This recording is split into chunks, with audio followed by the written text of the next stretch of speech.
up until the time where the ego construct developed in humans, we felt at one with everything else, with all of creation, like the rest of the creatures.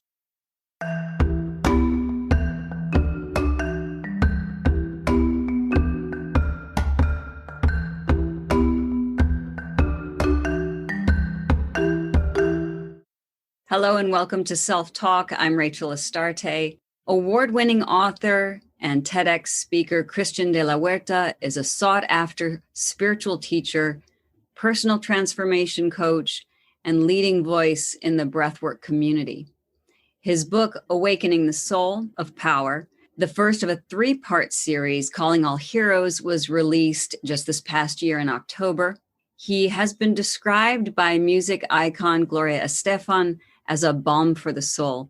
Christian, welcome. Thank you, Rachel. I'm honored to be on the show. It's not every day that I get to speak with the poet laureate of beautiful Bucks County, Pennsylvania.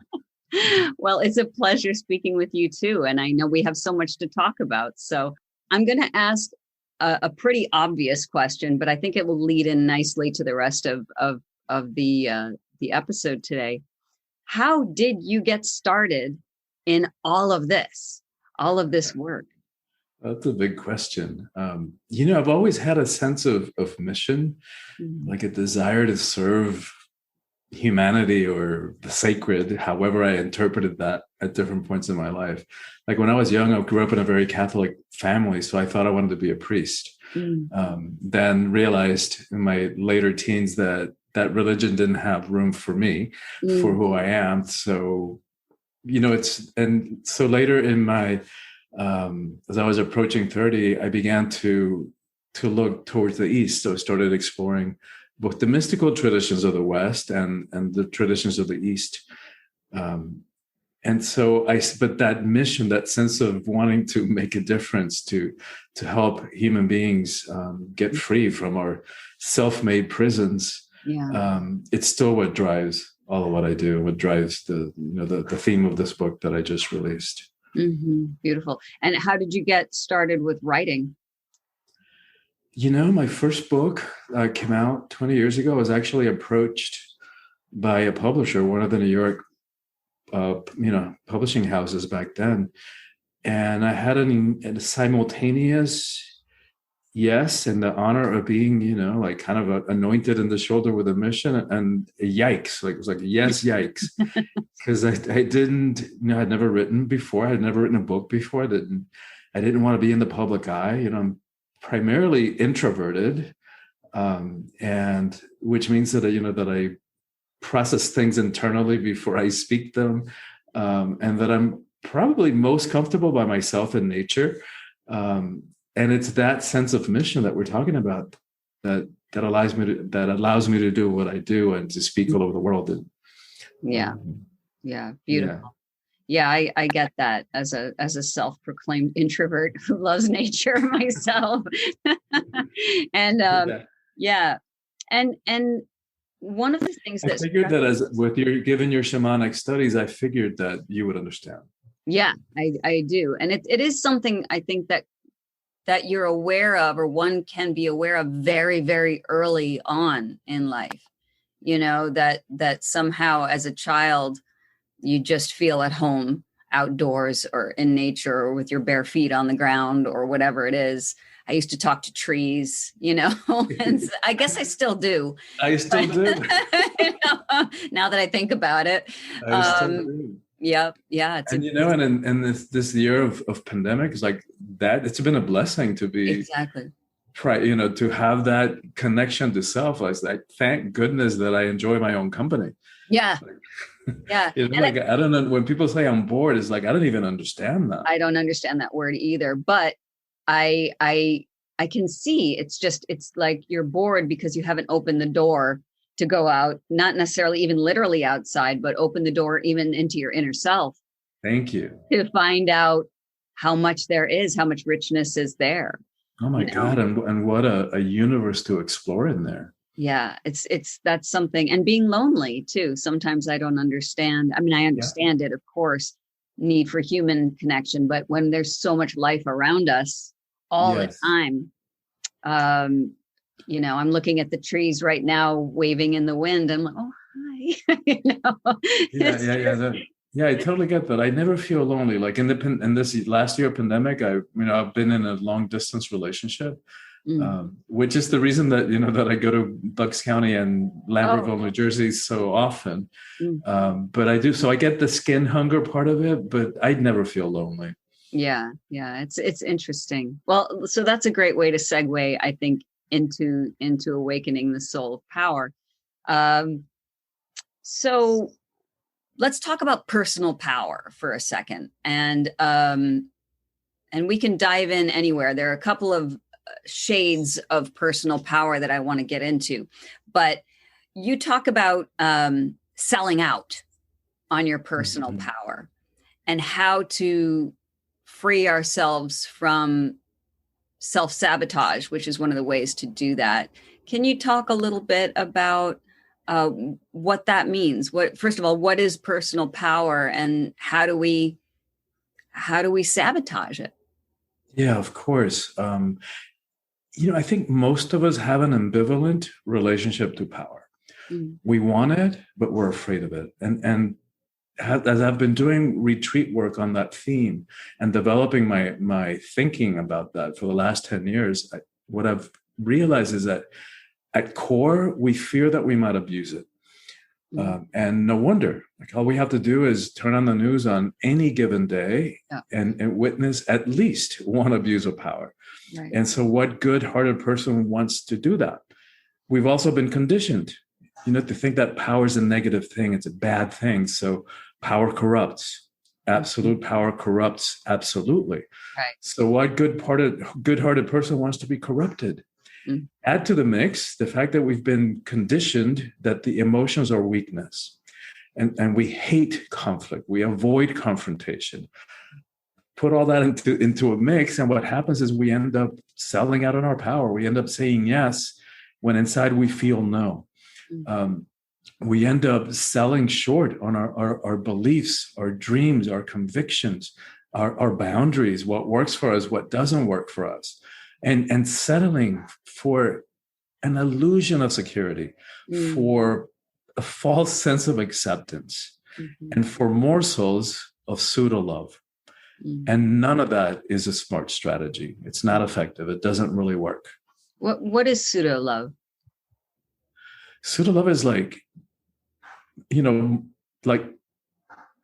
a semblance of love, because if we're selling out, the hugeness, the magnificence of who we are, and settling because we're avoiding, we're settling for a false sense of peace, or we don't want to, we feel like if we really said what's in our mind, we might cause conflict in our relationships, or even worse, we might end up alone. We're not being authentic, right? So when we present ourselves as less as who we are, that's all that we can get back in return. Right. So we cannot expect full on, love, if we're not presenting ourselves as that. Right. And it's a scary thing to do, because you're putting yourself out there. Like you said, there's a fear that I'll be rejected, I'll be alone. And so you mentioned conflict a couple of times, and I'd love to chat about that for a second. A lot of people are averse to conflict because of what you said. It's high risk. It's not pleasant. I might, be butting heads with somebody that I don't want to do. When I work with conflict, either with couples or individuals in my therapy practice, we talk sometimes about how conflict can be positive, because conflict is an opportunity to heal something that isn't, that's abrading against itself, whatever the ideologies or the thoughts or the feelings. And I wonder if that rings true to you, the idea of conflict as an opening. Of course. And you're right. It's not fun. Having a difficult conversation is not fun for anybody. I guess there are a few people who get off on locking horns. I certainly don't. but it's a necessary part of life, right? It's the alternative is like stifling who we are. And what, to complete the earlier thought, what they didn't tell us about that quote, "Power corrupts," is that it specifically was talking about political power, not interpersonal power. Right. And so the message of this book is that there is a way to express our power and to be all of who we are, and to have clear boundaries, and to no longer settle for less, without it needing to be abusive. It's that we can express our power in a way that is not hierarchical, that is not about fear, force, that it doesn't require putting somebody down, putting our knee to their neck in order for us to prop ourselves up and feel powerful. That there is a way that we can, navigate conflict, get through power struggles, and avoid getting into power struggles, without selling out on ourselves in a way that is congruent with our innate nature. Right, right. And you speak in the book about this is a journey, and you bring up Joseph Campbell and the hero's journey. And this is something that many people know about, some people don't know about. And you state that we are all heroes of our own journey, basically. And I wonder, I can hear some people saying, "Well, I'm not a hero. I'm the last thing that ever would be a hero." Could you speak to those people, please, and explain what you mean when you say we're all heroes? Yeah, and I get that. I struggle with that word. And I start the book out by saying that I'm an unlikely person to be writing about personal heroism and what it means to be a hero in the 21st century, and stepping into our power. I was raised in a communist regime in my first 10 years of life, which was very hierarchical. The state controlled you and everything that you did or tried to. And also the Catholic Church is also very hierarchical and patriarchal and power over. Yeah. So COVID has kind of forced us or given us the opportunities to expand what we think of as heroic. Like before that, most of us would have probably thought, like a superhero, with a cape, or maybe a warrior or first responder. Right. Now we include our healthcare practitioners, our doctors and our nurses and our respiratory therapists, and maybe even our grocery store clerks and our delivery people, who at some point were placing their lives at risk to keep the rest of us fed and provided for. And what about the rest of us? It's like I sometimes it feels like just waking up in the morning and maintaining a sense of self and equanimity and inner peace in this crazy, chaotic world of ours, that even that is a heroic feat. And so the way that I write about heroism is, like understanding what the ego mind is and how we break free from it, so that we're not approaching life from its fearful, reactive, defensive mode with all of its shenanigans and machinations. That is nothing short of heroic. Yeah, for sure. In fact, that's a beautiful segue into, let's talk about the ego. And there are so many different definitions and thoughts that we have about the ego, and it can be an ally, but it can also be one of our biggest blocks to that inner, what I'm hearing you say is the inner heroic work. This isn't easy stuff.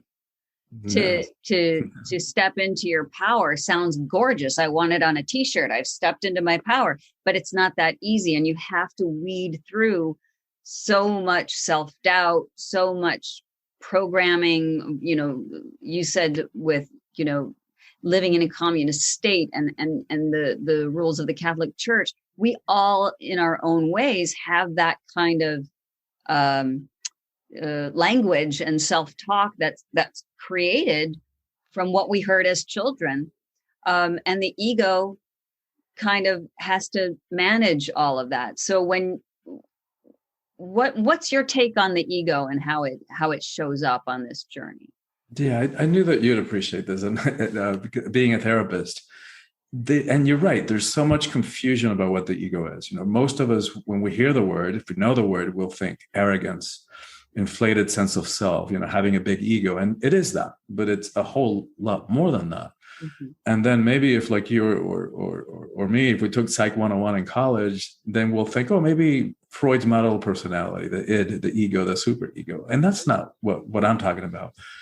There's things that apply, but the way that I'm talking about the ego and teach about the ego is more derived from Eastern teachings. And it's the sense of self, right? It's a part of the mind that makes sense of an overwhelming amount, what would be overwhelming amount of sensory information. It can reach into the past, project into the future, and somehow weave all of that into a coherent sense of personality. Like, this is Christian, that's Rachel. Mm-hmm. It's like we think about the Latin name Homo sapiens sapiens, who we are as humans. We can translate that to mean humans who know that we know. Right? So it's that self-reflexive consciousness. Mm-hmm. It's both what allows us to reflect back upon ourselves, and it's both a leap in consciousness in terms of evolution. As far as we know, we're the only species that has a sense of self, and it's also the source of all our suffering. Yeah. Because up until the time where the ego construct developed in humans, we felt at one with everything else, with all of creation, like the rest of the creatures. Right. And so the birth of the ego was then, and this is from Ken Wilber, was then mythologized as the expulsion from the garden. Exactly, yeah. Yeah. So it was like the first split in consciousness. And now, because we have an individual identity, a sense of self, an individual personality, we can feel lonely, we can feel rejected, we can have abandonment issues, we can have a sense of our own mortality. So it's both a blessing and a curse. Mm-hmm. And there's so much more to say. The whole third or fourth of the book, the beginning of it is about the ego, because it is the key. Understanding it is the key to freedom. It is the key to having the relationships that we dream of and the kind of life that we deserve to have, and a sense of personal empowerment and a life that's filled with meaning and purpose. And here's a simple metaphor, because I know we don't have the time that would really require to understand the ego. But a great metaphor that's a beautiful visual that helps us get it. It's like if you put a baseball in the center of a stadium, that's what the ego is. Mm-hmm. Who we are is actually the stadium. And we've allowed this tiny, tiny, tiny part of who we are to think that it is all of who we are. Yes. Yeah. And to make some really important, consequential choices about our life, about our relationships, about what we do and not do from its very limited and always fear-based perspective. Yeah. And I think there are levels also of the ego. We talk about the underdeveloped ego, which is that one that I think you're talking about, which is, always wanting to run the show. And the underdeveloped ego doesn't seem to understand. Well, as you said, it's that split, that rejection from the garden, where, and again, we're bringing Ken Wilber up again, the concept of non-duality, where we're not split from the divine, we are the divine. And then the ego, once it's over here, says, okay, I'm running the show. And you know what I mean? And that's the underdeveloped ego. But we need that ego. Yes. We need that sense of self. We need to develop it. I think it's Carolyn Pearson who talks about it being the container for the soul. Yes. Right? Because if we didn't have that, the spirit would be flying all over the place, and we wouldn't be able to channel its power. Yes, right? Yes. Of the power of our individual spirits, which is beautiful. So what good is the stadium if we don't have a baseball? Right. It's just there. It just sits there, enjoying its own beauty, but right. It's not moving the entity, the cosmic entity forward, I think. Yeah. And I imagine that people, I'm totally in 100% in alignment with what you said. And because I've also struggled with being the divine, here's the way that I relate to it as the divine lives in us and we live in it. Mm-hmm. And that takes it out of oh my God, who do I think I am? that God, that I'm an expression of the divine. Right. It's yeah, but it's interesting because if we're going to go even by the Western spiritual traditions that claim that God is omnipresent, then wait a minute. Then don't tell me that God is everywhere except for ourselves. Well, yeah. And if we want to take it a step further, except for the bedroom and the genitals. Right. Exactly. Well, listen, I think it was Freud actually who said, God made man in his image, not the other way around. Yes. So the idea is we are omnipresent. We are omnipotent. God made man in his image, not the other way around. So it's not a man in the sky on a cloud, being human. It's the divine. And Jesus says, the kingdom of God is within you. Yes. And then there's the Hindu perspective. Atman is Brahman. Atman is Brahman is what you just said, the individual soul embedded within the universal soul. Yes. So, and there's just apps. And then we go back to the non-duality where there is no separation. So that leads us to what you refer to. I think this is the connection, the soulful self, right? In your book. Can you describe that term for the listeners?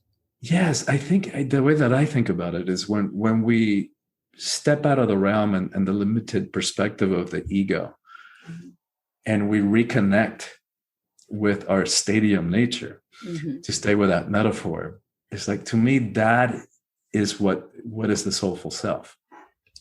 And when we step out of the limited reality of the ego, it's like we step into a realm that it's filled with miracles and magic, for lack of another word, in which miracles and magic are commonplace. Where, like, to use a Jungian term, synchronicity is part of life. And things that the little ego could never conceive of become, like, part of living. And it's almost like it has a different set of rules and even maybe physics. And I know that sounds hard it is hard to ascribe by definition, because we're trying to describe it through the language and perspective and words of the ego. So that's why we have to fall back on words like magic and miracles. And there are, like you were talking about earlier, that are alluding to, there's some teachings that say that you've got to kill the ego. Because it is the source of all our suffering, and that's true. My understanding of it, my perspective of it is that as long as we're in a body, in this third dimensional reality, that we need to have an ego, and it's not all bad.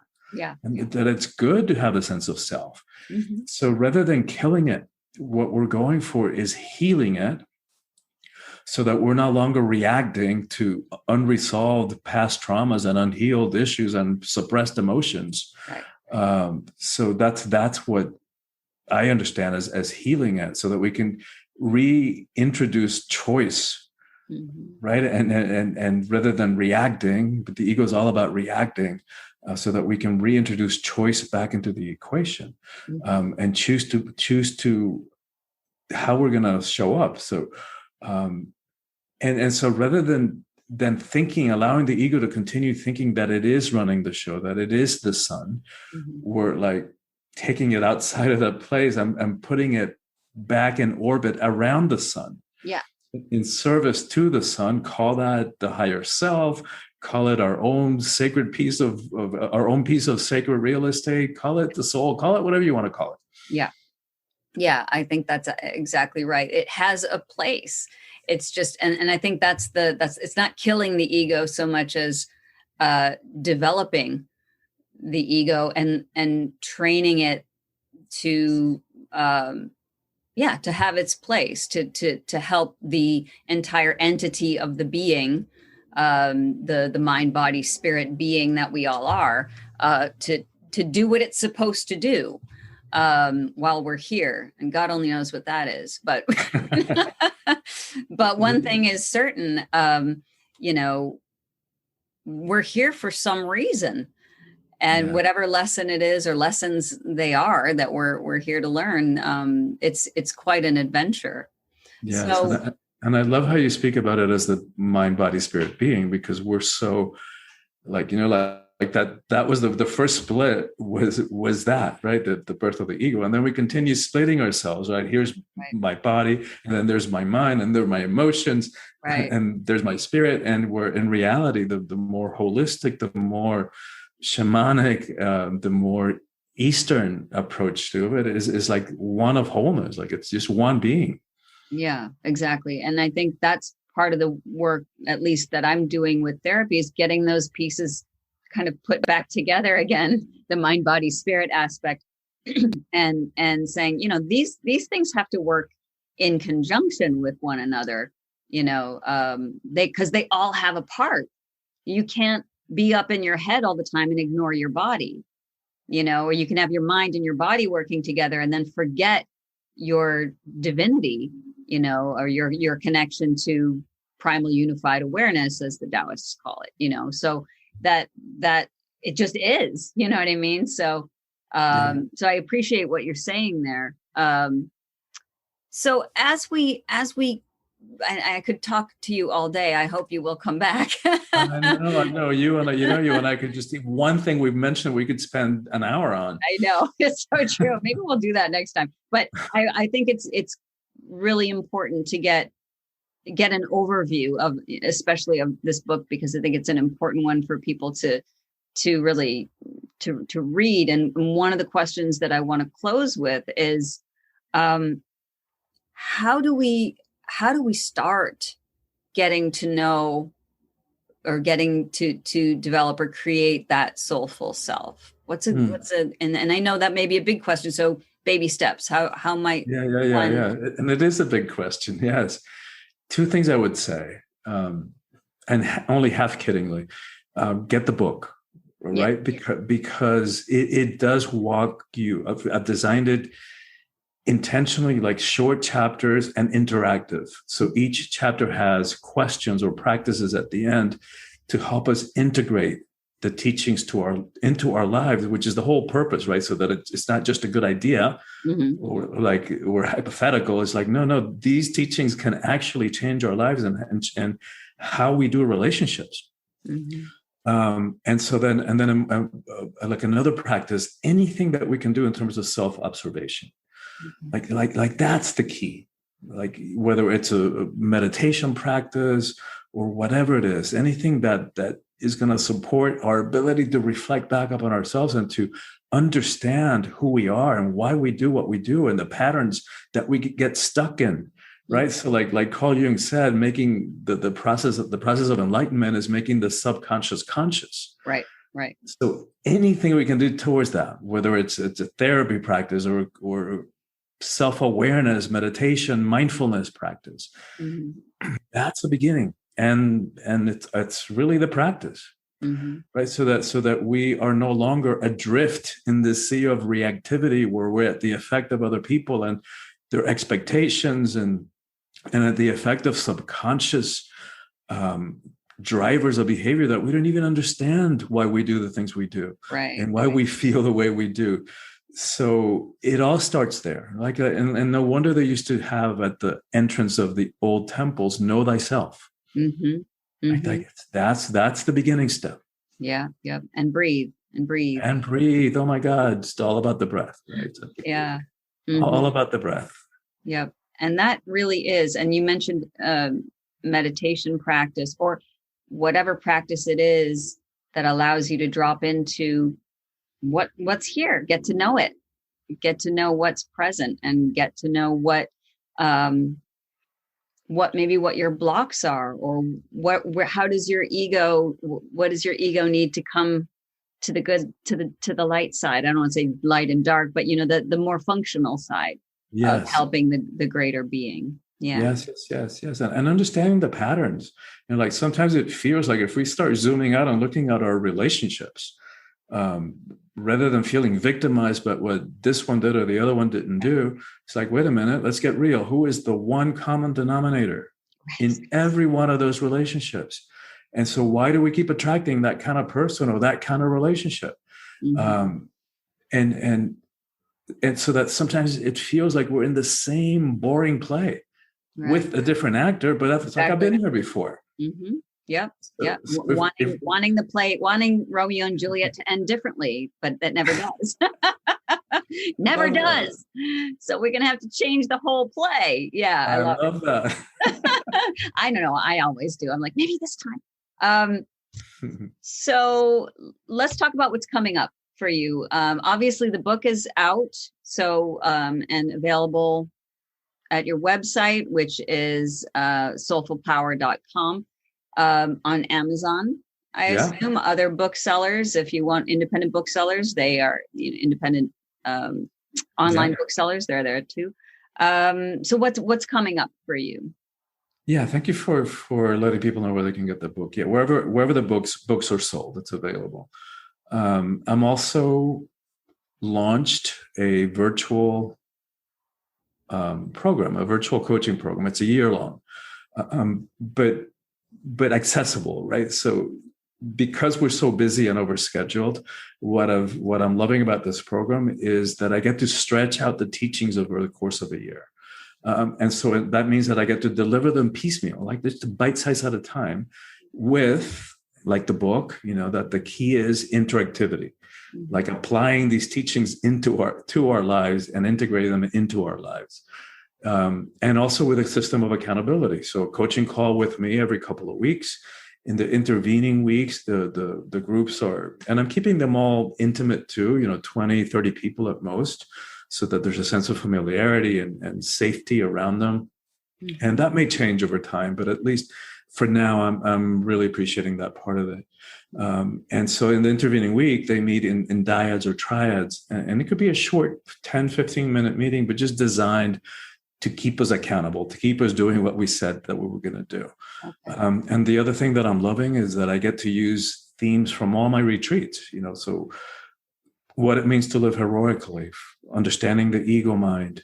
That's kind of the focus of the first quarter of the year. Then we talk about personal empowerment, like we were talking about before, then doing relationships consciously, and attracting the kind of relationships that have a chance of working, and that can support our spiritual growth and evolution, which to me is ultimately what we're here for. And then life purpose and stepping into conscious leadership. Yeah. And I just launched the first group in January, and then this May, June, we're launching the second cohort. Okay, so there would be time for people to sign up for the second cohort if they and they can do that through soulfulpower.com. Yeah. Yes. Okay. Yes. Thank you, Rachel. Thank you for reminding me to say that.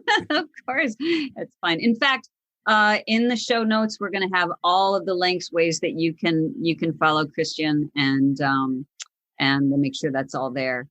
But for now, I hate to cut this short, but it's been a pleasure having you, Christian, and I appreciate you being on Self Talk. Same here. Thank you again so much for having me, and thank you for all you do and all the lives that you impact through the show and in your shamanic and therapy work.